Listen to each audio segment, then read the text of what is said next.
Okay, thank you, Katie.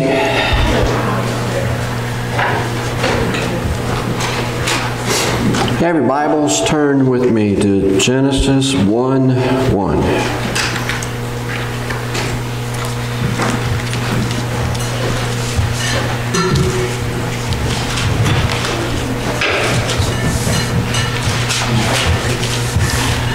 Genesis 1:1.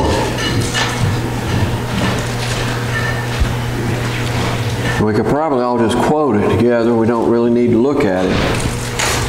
In the beginning, God created the heavens and the earth. So, the title of my message today is God is Real. And this is following up behind truth last week. God is real. Friedrich Nietzsche was the first one to promote the idea that God was dead. And he did so through an article that he wrote called The Madman. And let me read it for you real quick, what The Madman was all about. Have you ever heard of the madman who on a bright morning had lighted a lantern and ran into the marketplace calling out unceasingly, "I seek God, I seek God." As there were many people standing about who did not believe in God, he caused a great deal of amusement. "Why? Is he lost?" said one. "Has he strayed away like a child?" said another. "Or does he keep himself hidden? Is he afraid of us? Has he taken a sea voyage? Has he immigrated?"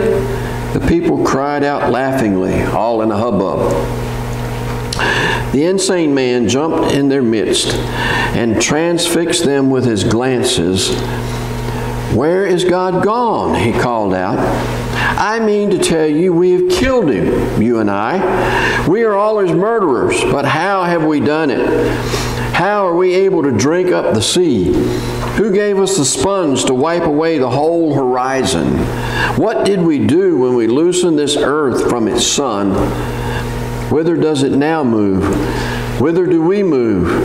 Away from all the suns? Do we not dash on unceasingly, backwards, sideways, forwards, in all directions? Is there still an above and below?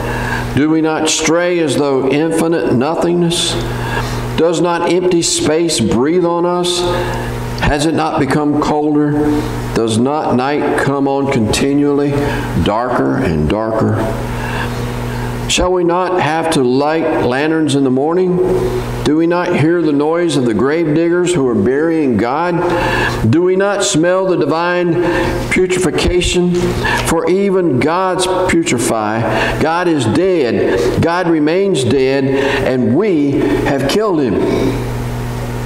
How shall we console ourselves, the most murderous of all murderers? The holiest and the mightiest that the world has hitherto possessed has bled to death under our knife. Who will wipe the blood from us? With what water could we cleanse ourselves? What lustrums, what sacred games shall we have to devise? Is not the magnitude of this deed too great for us? Shall we not ourselves have to become gods merely to seem worthy of it? There was never a greater event, and on account of it all, who are born after us belong to a higher history than any history hitherto.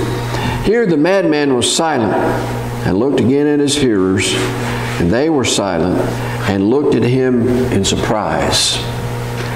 At last, he threw his lantern on the ground, so it broke to pieces and it was extinguished. "I came too early," he then said. "I am not yet at the right time. The prodigious event is still on its way and is traveling. It has not yet reached men's ears. Lightning and thunder need time. The light of the stars need time. Deeds need time, even after they are done, to be seen and heard. The deed is yet farther from them than the furthest star, and yet they have done it themselves." It is further stated that the madman made his way into the different churches on the same day, and there intoned his requiem aeternam Deo.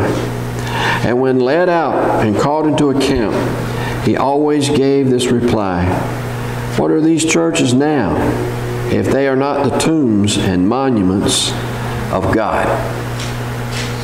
Well, that started the whole idea that God was dead. But the philosophy really became prevalent in the 1960s with the death of God theology. The best-known proponent was Thomas J.J. Altizer, then professor of religion at Emory University in Atlanta. The controversy reflected many of the broader cultural and political changes in the American society, often associated with that decade. Altizer claimed, "We must realize that the death of God is a historical event, that God has died in our cosmos, in our history, in our existence." Then he wrote a book called The Gospel of Christian Atheism, which he promoted the best of the Christian faith, but left God out of it. Even Time magazine got in on that death of God theology with its cover in April 1966. So what was the purpose behind this movement? What did they hope to achieve? Where their goal was to remove the standard for absolute truth and to set the stage for relativism. Did they succeed? Well, the vast majority of adults believe in God. In a poll taken by the Gallup people, 81% of Americans say they believe in God. That poll was taken in 2022. 81% say they believe in God. However, that's down 6 points from the poll taken in 2017. And it's the lowest in Gallup's trend. Between 1944 and 2011, more than 90% of Americans believed in God. All right? But so now it's 81%, and there's 17% say they do not believe in a God. But as we were talking about last week, most people,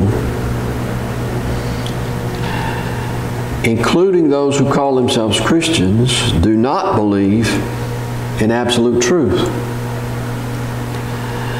So our society has embraced relativism, and therefore their view of God has become distorted.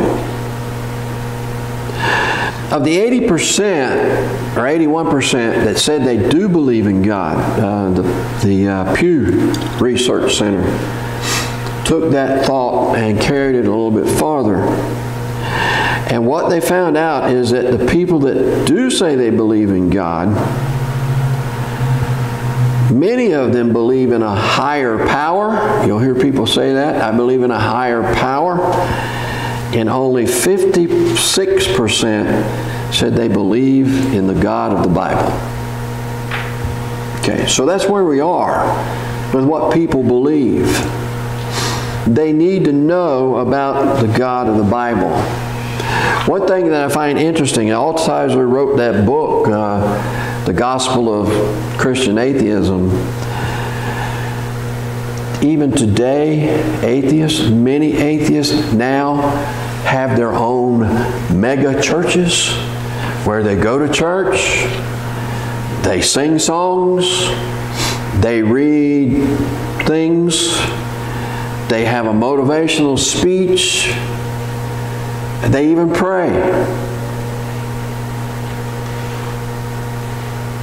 Does that make sense? It doesn't. If you're an atheist, why go through that? Why do you do that? The truth of the matter is, when they nailed down those people that claim to be atheists, most of them believe in a higher power.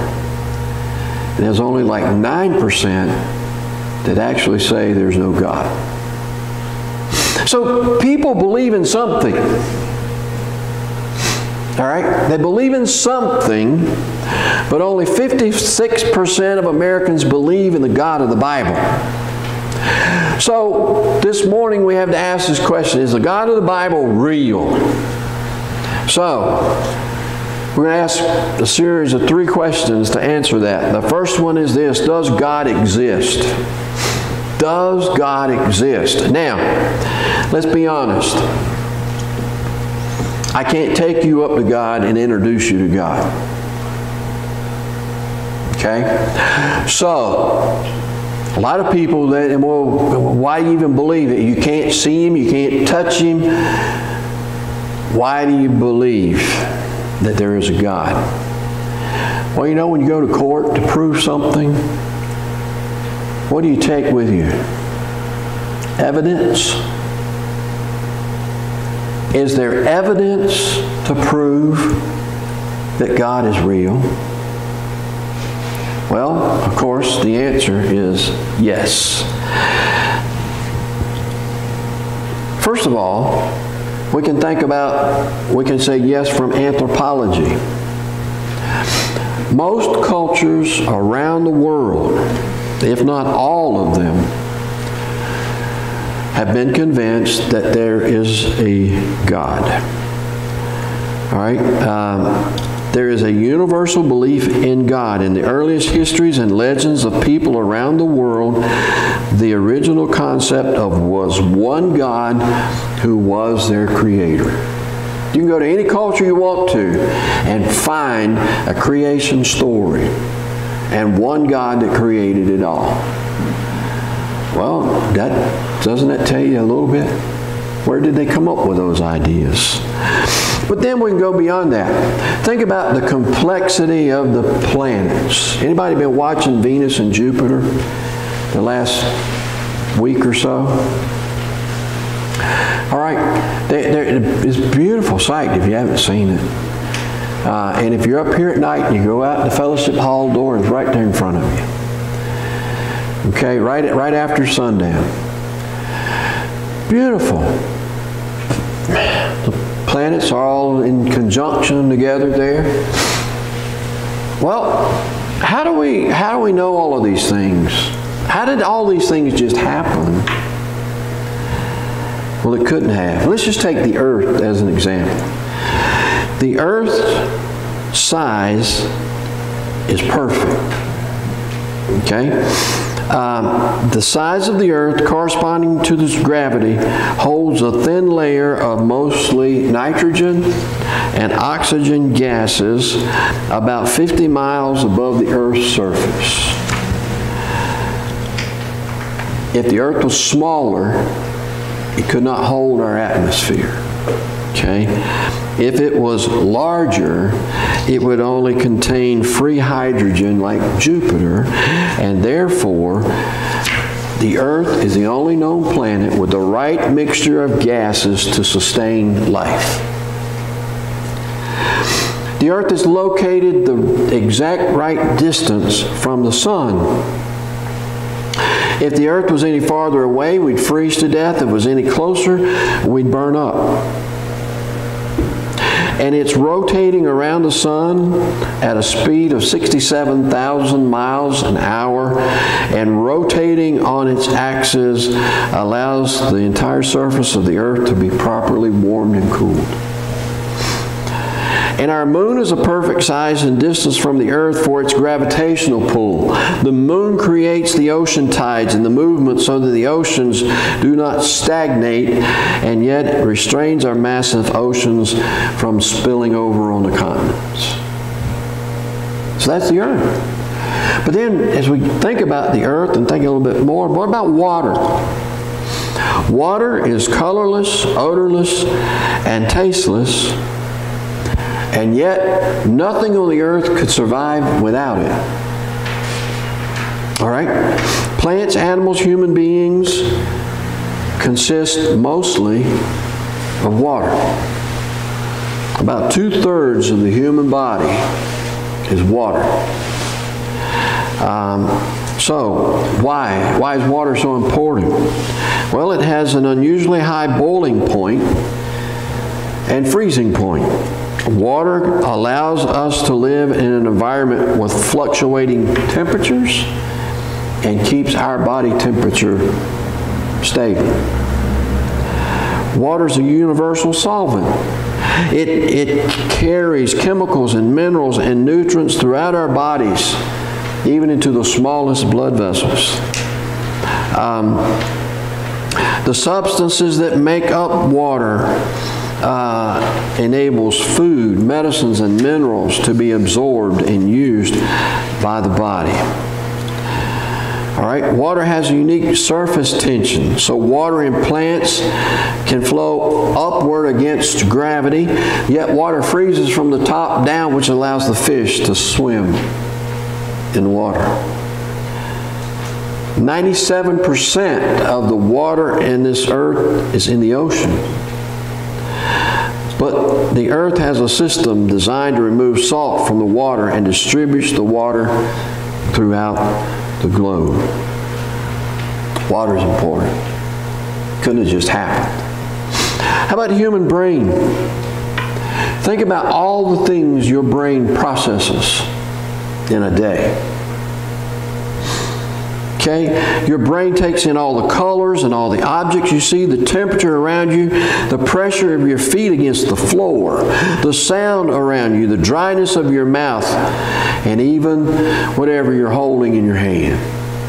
All right? It senses all those things. At the same time, it registers your emotional responses, thoughts, memories, and then it keeps track of all the ongoing functions in your body, like your breathing pattern, your eyelid movement, your hunger, and movement of the muscles in your hands and in the rest of your body. All of that's being processed constantly. It processes more than 1 million messages a second. Your brain weighs the importance of all this data, filtering out what's unimportant. Screening function is what allows you to focus and operate in your world. A brain that deals with more than 1 million pieces of information every second while evaluating its importance and allowing you to act on the most pertinent information. Could that just come about by chance? When NASA launches any rocket, wherever it's going, when the space shuttle was flying around the Earth, or when we went and landed to the moon, now we're sending the rovers to Mars. When the NASA launches any vessel to outer space, can we assume that a monkey wrote the plan? No. An intelligent and knowledgeable mind had to write the plan. So how do you explain the existence of the human brain if it wasn't created?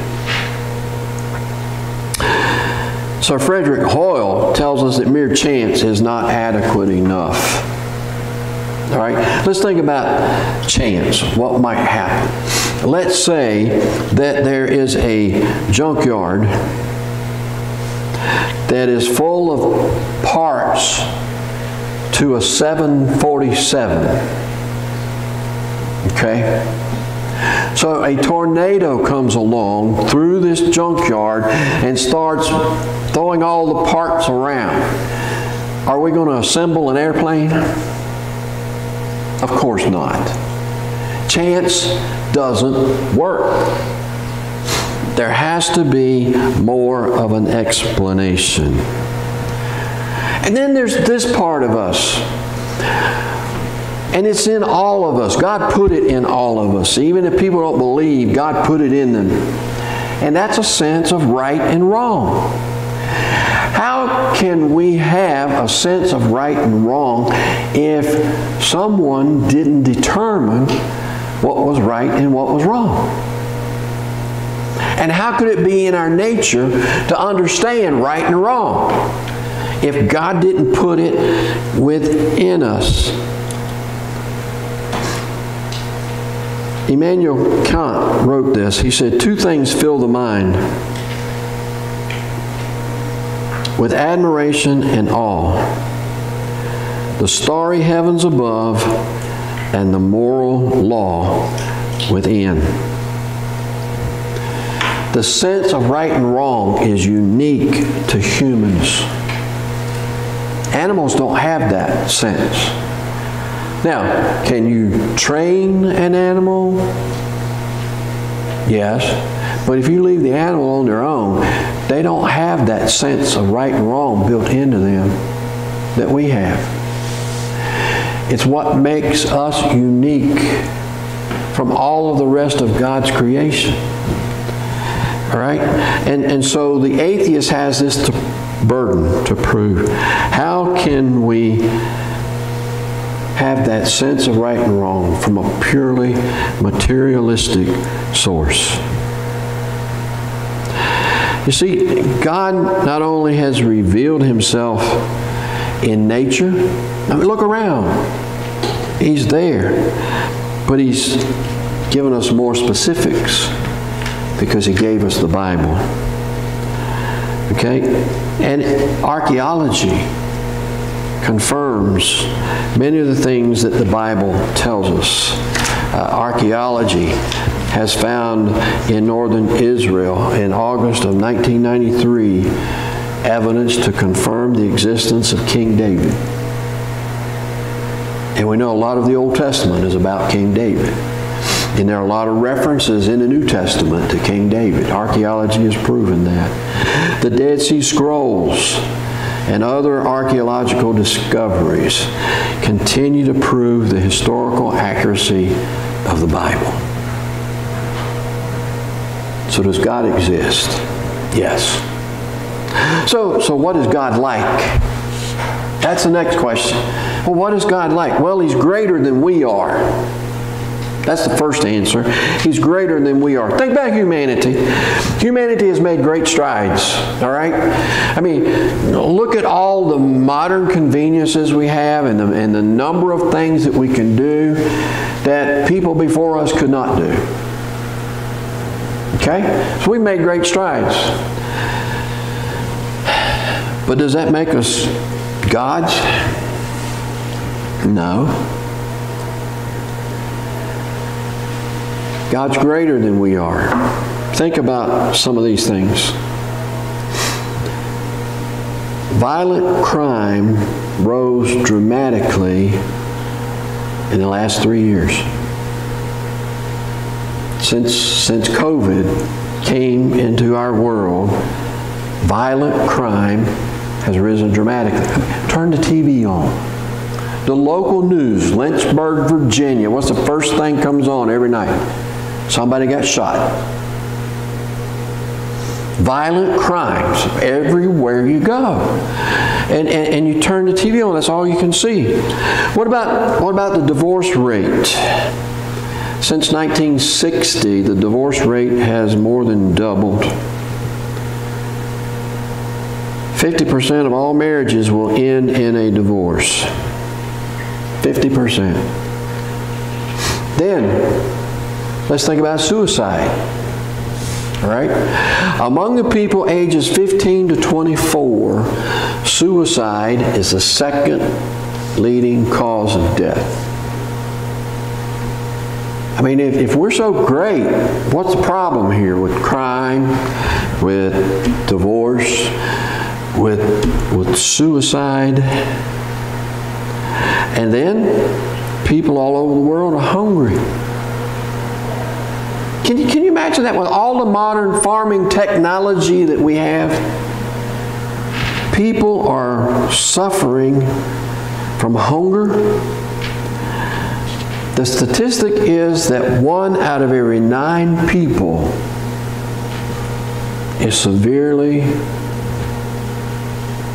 malnourished. 1 out of every 9 people. Why? With all of the technology, with all of the things that we have available to grow all the kinds of food, and that's not just around the world, it's right here too. Why is that?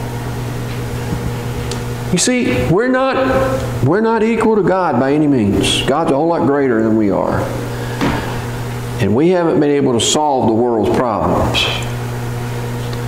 Revelation 4:8 says, Holy, holy, holy is the Lord God, the Almighty, who was and who is to come. And Psalm 73:13 or 77:13 says, Your way, O God, is holy. And Psalm 8 describes a holy God far above mankind. All right, so God is much greater than we are. And with all of our attempts and with all of the resources that we put together, we can't solve the world's problems, the world's issues. God's greater than we are. But you see, not only that, God is a God that can be known personally. Yeah, why did He create Adam and Eve in the beginning?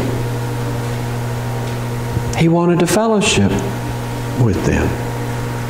He came in the garden in the mornings and in the evenings and walked with them in the gardens. That God wanted that sort of fellowship. But not only that, He's a God that really cares. You know, it's hard in this world to find people that care. But God does. God cares. 1 John 4:8, God is love. 1 Peter 5, cast all your cares on Him because He cares for you. You know, God is there. He cares. He knows us. Right? He gets us, like the commercials that been on TV lately. We're on the Super Bowl. God gets us. He knows us. He understands us. In fact, He was one of us. All right? So He knows those things, all the problems that I listed earlier when I'm talking about God is greater than us. He cares about those things. And He has everything under His control. Lamentations 3:37. Who is there who speaks, and it comes to pass, unless the Lord has commanded it? In Psalms 33:11, the counsel of the Lord stands forever, the plans of His heart from generation to generation. Now, let me tell you this. Those two verses don't mean that just because God is in control of everything, that there's not going to be evil in this world. God made the world good, and Satan brought evil to it and caused Adam and Eve to sin. Therefore, the whole earth is under a curse. In fact, Romans 8 says the earth groans for its redemption. Well, if the earth's groaning for redemption, shouldn't we be groaning for redemption too?